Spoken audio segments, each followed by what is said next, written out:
talk loud, please. To you or to them? To this? Bir adım şu tarafa doğru alın. One step left, please. Arkadaşlar hepiniz hoş geldiniz. Derbi öncesi Joshua King bugün bizlerle birlikte. Öncelikle genel bir değerlendirmesiyle başlayacağız. Hem takımın durumunu hem bu derbi karşılaşmasını. Sonra sizin sorularınıza geçeceğiz. First, you can start talking about the general situation of the team and the preparations of the derby match. Then they will make questions. Okay. No, of course we had a great win the other day after getting a defeat against Trabzon and the week after that as well. And it's important to bounce back. And we know the game coming up on Sunday is a derby. It's the first thing I heard when I signed for Fener. My best friend who said, "Make sure you're ready for the gala game 8th of January." And it was the first fixture I looked at when I signed. So I'm really looking forward to it. The fans is always amazing for us at home, even away. And I know they will be behind us until the last whistle on Sunday. So I'm really looking forward to it, and so is the team. Tabii ki son maçımızda güzel bir galibiyet aldık. Trabzonspor maçında kaybettikten sonra oynadığımız lig maçında ve son oynadığımız lig maçında bu iki maçta galibiyetle ayrılabildik. Bizim için içinde bulunduğumuz durumdan çıkmak önemliydi. Şu anda pazar günü oynayacağımız maçın bir derbi maçı olduğunu biliyoruz. Ben buraya ilk geldiğim zaman en yakın arkadaşım bana bahsetmişti. 8 Ocak'taki Galatasaray maçına hazır ol demişti. Ben de zaten gelir gelmez fikstüre bakmıştım. Bu maç için sabırsızlanıyorum. Taraftarlarımız bu sezon her zaman bizim arkamızda oldular. Deplasmanlarda oynadığımız maçlarda da aynı şekilde. Biliyorum ki pazar günü de son düdüğe kadar bizim arkamızda olacaklar. Ben ve takım arkadaşlarım bu maç için sabırsızlanıyoruz. Ahmet Bey. Bizim için de derbi klasikleri vardır. Bunlardan bir tanesi de gerçek Fenerbahçeli olma konusu. Genelde derbi öncesi futbolcuların bunun hakkında bilgisi var mı ve gol atmakla ilgili ne düşünüyor diye soruyoruz. Kendisi bayağı bilgili. Bunun için buraya geldik dedik. Bu konuyu biliyor mu? Gol atma hedefi hakkında ne söylüyor? So you already have a lot of knowledge about it, but there is a tradition here. We say that if a football player scores a goal against Galatasaray, becomes a real Fenerbahce player. Did you know about it, and what would you like to say about this, scoring a goal against them? Yeah, of course. I heard about that rumor before I came here, and all my Turkish friends, you know, I always say when I went to Fener, if you score against Gala, the fans will love you even more. But for me, I don't think too much about this. I personally think to help the team in every game. Gala is one game and 3 points, and is an important game, especially for the fans. But you have to look at the bigger picture. We are here this season to win the championship, and we go on Sunday to get 3 points. But I don't focus too much extra if I score against Gala or not, because the end of the road, the most important is to win the championship, and this is what I'm aiming for, to contribute with my skills and pace and help the team. But of course, it would be extra special to score against Gala. But for me, the most important is to win the game. Tabii ki bunu buraya gelmeden önce duymuştum. Türk arkadaşlarım bana bahsetmişlerdi. Eğer Galatasaray'a karşı bir gol atarsan taraftarlar seni daha da çok sever diye. Ama ben şu an bunu düşünmüyorum. Ben her maçta takımıma yardım etmek istiyorum. Galatasaray maçı da bir maç bizim için 3 puan değerinde. Tabii ki taraftarlarımız için önemli. Ama büyük resimde bizim asıl amacımız lig şampiyonluğu olmak. Dolayısıyla ben her maçta takımıma yardım etmek istiyorum 3 puan almasında. Gol atayım diye ekstra odaklandığım gibi bir durum söz konusu değil. Çünkü belirtmiş olduğum gibi günün sonunda bizim için önemli olan şey ligi kazanmak. Amacım bu. Hızım ve yeteneklerimle takımıma bu anlamda yardım etmek istiyorum. Belirtmiş olduğum gibi Galatasaray'a gol atmak tabii ki benim için ekstra özel olur. Ama en önemlisi bizim için o maçı kazanmak. Kendisi yaşadığı sakatlık nedeniyle 95 gün sahalardan uzak kaldı. Ve dönüşünde de 2 gol 2 asist performans gösterdi. Bu sakatlık sürecinde neler yaşadı? Bir anlatabilir mi? So you suffered an injury and you were away from the team for 95 days. And after coming back from the injury, you scored 2 goals and you made 2 assists. How was this process when you were injured? No, I think for any player being injured is tough, and especially when you come to a new club. And I signed and I didn't have no preseason, and I started to get going and scoring a few goals, and then I got injured and I was out for 10 weeks. And the toughest there is the mentally be away from the new team. The team is winning, which is positive, but you don't feel really a part of it when you're injured and a new player in a club. So it was really tough mentally for me. I moved my family over. It was a lot of change for them, but after the international, I really worked hard to get back and get the fitness, and it's a bit of a blessing in the sky that the World Cup came when it came, because I was managed to restart and actually get a pre-season, which I didn't get at the start of the season, and I had 4 weeks with the team, where we really worked hard, and I felt like that gave me a lot of fitness and confidence. And I think I've done well until then, since then, and contributed. Of course, every striker wants to score every game or assist every game, but Ronaldo and Messi don't score sometimes. So realistically, it's not going to happen every game. But what you can do as a player and a forward is give everything for the team, make runs, create space for other strikers, and work hard for the team. And when everyone does that together, then this team with the players we have, the mentality of the coach is hard for us to not achieve something big. Her oyuncu için sakatlanmak, takımından uzakta kalmak zordur. Özellikle de bir takıma yeni katılmışsanız, ki ben buraya katıldığımda sezon öncesi hazırlık dönemi geçirememiştim. Sezon başlangıcında birkaç gol atmıştım. Daha sonrasında yaklaşık 10 haftalık bir sakatlık yaşadım ve mental anlamda benim için zordu. Çünkü o dönemde takımda kazanıyordu, ki bu pozitif bir şeydi takım için. Ama o dönemde takımın bir parçası olamamak, sakat olmak, takımdan uzak durmak benim için mental anlamda zordu, ki ailemi de buraya getirmiştim. Ama milli arada gerçekten çok iyi çalıştım. Dünya Kupası arası aslında benim için gökten gelen bir mucize gibi oldu. Çünkü belirtmiş olduğum gibi sene başında sezon öncesi hazırlık dönemi geçirememiştim. Ve bu lige verilen arada gerçekten çok çalıştık. 4 haftalık süreçte takım olarak çok çalıştık. Bu da bana hem fiziksel anlamda kondisyonumu yukarı çekmeme hem de özgüven kazanmama yardımcı oldu. Ondan sonra da zaten iyi bir performans gösterdiğimi düşünüyorum. Her forvet oynadığı zaman goller atmak, asistler yapmak ister. Ama Ronaldo ve Messi'nin bile gol atamadığı maçlar olabiliyor. Dolayısıyla her maç gol atamazsınız. Ama yapabileceğiniz şey elinizden gelenin en iyisini vermek, koşular yapmak, takımınıza boşluklar yaratmak, çok çalışmak.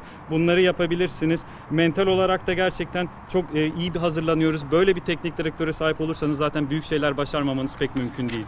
Süleyman Bey. Attığı ilk golün ardından yaptığı asker selamını taraftarlar çok sevdi. O da açıklamasında ben Fenerbahçe'nin askeriyim demişti. Taraftarlar Mert Hakan Yandaş'a komutan diyorlar. O zaman merak ediyoruz takımın generali kim? Bir de selamını biraz daha açarsa, Galatasaray maçında da yapacak mesela gol atarsa. So after you scored your first goal for Fenerbahçe, your celebration was a soldier salute, and the fans liked it a lot. And now they call Mert Hakan as the general of as the commander of the team. So who is the general of the team? And could you describe us a little bit more about this celebration? Will you do it again if you score against Galatasaray?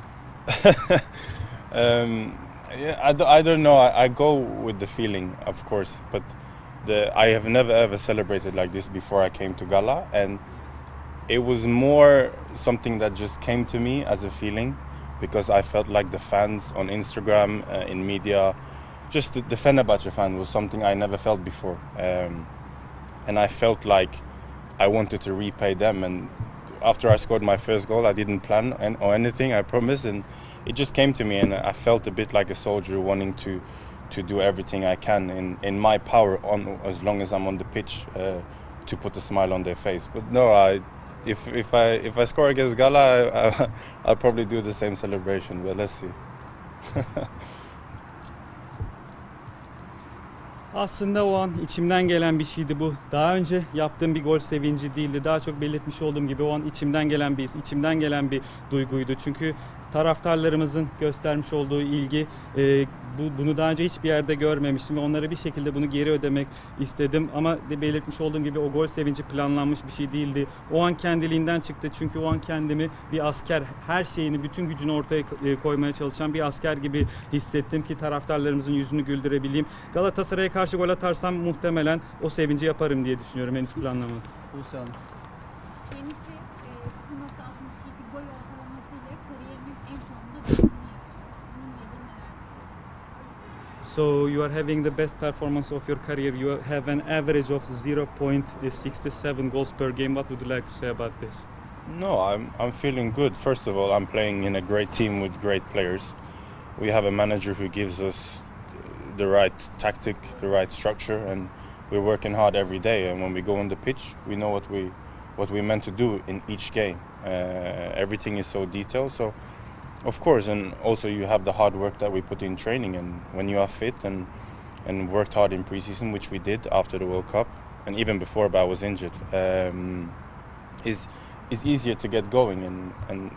And I'm not saying this because I'm at Fenerbahce, but when you walk onto the Ultra Stadium at home with the fans, is impossible not to play with your heart. When you see the fans and how much it means to them, you want to give that little extra. Kendimi iyi hissediyorum. İyi bir takımımız var. İyi bir oyuncu grubumuz var. İyi oyunculardan oluşan bir takımımız var.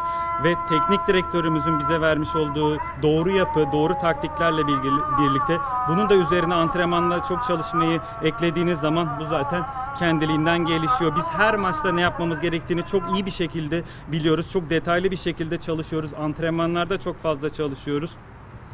Özellikle Dünya Kupası için verilen arada çok çalıştık. Yazın hazırlık döneminde de takım çok iyi çalıştı. Fakat ben o dönemde takımdan sakat olduğum için uzaktaydım. Bu dediğim şartlar olduktan sonra tabii ki performans sergilemek daha kolay oluyor. Fenerbahçe'de olduğum için söylemiyorum ama özellikle evimizdeki oynadığımız maçlarda bir futbolcunun kalbinden oynamaması imkansız. Taraftarların buna ne kadar değer verdiğini gördükten sonra siz de ekstra performans sergiliyorsunuz. Son iki soru Ahmet Bey. Dün akşam Galatasaray'ın maçı vardı. Maç sonunda teknik direktör Okan Buruk biz bir gün eksik dinlendik diyerek bu duruma bir gönderme yaptı. Fenerbahçe ilk bölümde çok yoğun maç trafiği oynadı. Ne söylemek ister? Bir avantaj oluşturacak mı gerçekten bu durum Fenerbahçe için? So last night Galatasaray played the match, and after the match their coach Okan Buruk said that they had one day less to rest. At the beginning of the season also the calendar of Fenerbahçe was very busy. So what would you like to say about this? Do you think that it's an advantage for you? No, I don't think it's an advantage. Of course, an extra day rest is extra when it's 2-3 days. But today they played yesterday. I watched the game with my son, and they have enough days. And also we had an away game far away and travel with the plane, and that's quite stressful. We coming back and we was in yesterday. We had no day off to be ready for the game on Sunday. So I wouldn't say that should be an excuse. I think they have enough rest. We had enough rest. I know Gala won yesterday because I watched the game, and they look ready, and we are ready. So on Sunday we'll see who's the best team. Bunun bir avantaj olduğunu düşünmüyorum. Eğer 2-3 gün fazladan dinlenirse bir takım o zaman evet avantaj olabiliyor. Ama belirtmiş olduğum gibi dün onların maçını da izledim. Oğlumla birlikte izledik. Onların da dinlenmek için yeteri kadar süreleri var ki biz maçımızı deplasmanda oynadık. Seyahat ettik uçakla. Dolayısıyla bizim açımızdan da stresliydi. Çünkü ertesi gün iznimiz de olmadı. Çalışmalarımıza devam ettik. Bunun bir bahane olduğunu düşünmüyorum. Çünkü hem onların hem bizim yeteri kadar dinlenecek süremizin, hazırlanacak süremizin olduğunu düşünüyorum. Galatasaray'ın dün maçını izledim. Hem onlar hazırlar gördüm. Biz de aynı şekilde hazırız. O gün geldiğinde kimin daha iyi olduğunu göreceğiz. Son soru Beril Hanım. Derbi öncesinde de iki takımın son maçlarında verilen hakem kararları çok konuşuldu. VAR kayıtları açıklandı. Tarihi günler yaşandı. Bununla ilgili atanacak hakemle alakalı ya da maç içerisinde verilecek kararlarla alakalı bir güvensizlik hissediyorlar mı? Takım içerisinde konuşuyorlar mı acaba? Tereddütleri var mı?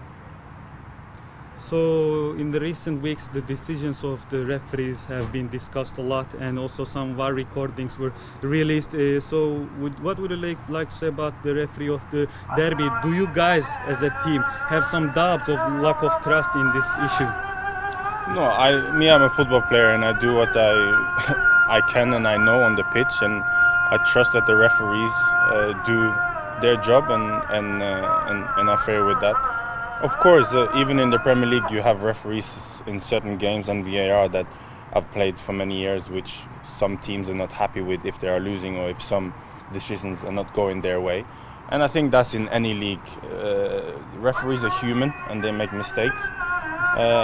But of course, in any team, and especially in the game on Sunday, which is a lot at stake, not just because of 3 points, but because of the meaning for the fans and the big derby, you want the referee to be neutral as possible. And I hope that for both us and Gala that the referees will be neutral. But again, referees are human; they make mistakes, and this is part of life. I don't have any complaints about the referees while I've been here because I played in the Premier League before, and I've not been happy with the referees. So this is just a normal thing in football. We just got to accept it. But again, the referees in these games, big derby, a lot of pressure. There's going to be some tackles and some arguments. This is normal in any derby. The referee have to be smart and be maybe a bit more patient and let the game flow. This is what I would say. Ben futbolcuyum. Ben en iyi yaptığım şeyi, sahada yapmam gerekenleri yapmaya odaklanmaya çalışıyorum. Hakemlere güveniyorum. Onlar da kendi işlerini yapıyorlar ki Premier Lig'de oynadım daha önce. Orada da bazı takımlar bazı hakem kararlarından memnun olamayabiliyorlardı. Kaybettikleri zaman veya bazı kararlar lehlerine olmadığı zaman. Bu tarz şeyler her ligde olabiliyor. Hakemler de insan, onlar da hata yapabilirler.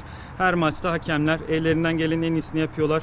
Pazar günü oynayacağımız maçta 3 puanın ötesinde taraftarlar için çok önem arz eden büyük bir derbi maçı olacak. Dolayısıyla hakemin mümkün olduğu kadar nötr olmasını umuyorum. Belirtmiş olduğum gibi hakemler de insan, onlar da hata yapabilirler. Bu hayatın bir parçası. Premier Lig'de de hakem kararlarından benim de memnun olmadığım zamanlar olmuştu. Ama bu normal, bunu böyle kabul etmemiz gerekiyor. Derbi maçlarında çok fazla baskı oluyor. Pazar günü de bu şekilde olacaktır.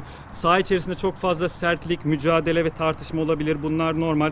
Ama bence hakemin yapması gereken şey akıllı olup biraz daha sabırlı olup oyunun akmasını sağlamaya çalışmak olmalı. Teşekkür ediyoruz arkadaşlar. Finish? Finish. Thank you. Kolay gelsin.